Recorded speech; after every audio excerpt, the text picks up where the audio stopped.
అది మరి నీ ఇలాక ఎలా అవుతుంది? ప్రతి దానికి దందాలు. ఏం దందాలు?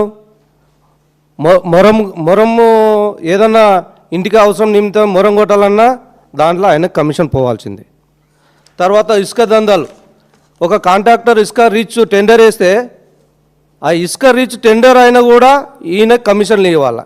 ఇవ్వకుండా ఉంటే ఇందిరమ్మ ఇండ్లని పెట్టినారు. ఆ ఇందిరమ్మ ఇండ్లకు పోనీక బడుగు బలైన వర్గాలు ఎవరైనా కట్టించుకునికపోతే కూడా ఆ బండ్లు ఆఫ్ చేస్తారు. నాకు కమిషన్ ఇస్తేనే మీ బండ్లు కదులుతాయని చెప్పి వాళ్ళ మనుషులతో బెదిరించిన ఈ నా ఇలాక పేపర్. తర్వాత అక్కడ ఆఫీసర్స్ ఉన్నారు.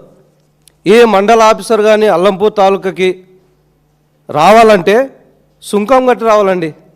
సుంకం అంటే ఈ తాలూకాల నేను దాదాపు 20 ఏళ్ళ నుంచి రాజకీయం చేస్తున్నా కానీ ఎప్పుడు ఈ సుంకాల ఈ వసూలు రాజా గురించి ఈ సుంకాల గురించి వినాలి. ఇప్పుడు ఫస్ట్ టైం వింటున్నాం మా తాలూకాల. మరి ఆయన ఒక ఎమ్మెల్యేనా? కాదు. పోనీ ఒక మినిస్టరా? కాదు. మరి ఒక ఏ పదవి ఉందని నీవు అల్లంపూర్ తాలూకాలో ఈ రకంగా చెలరేగిపోయి ప్రజల్ని పీడించుక తింటున్నావు? మీ గవర్నమెంట్ ఏమో ప్రజాపాలన అంటది.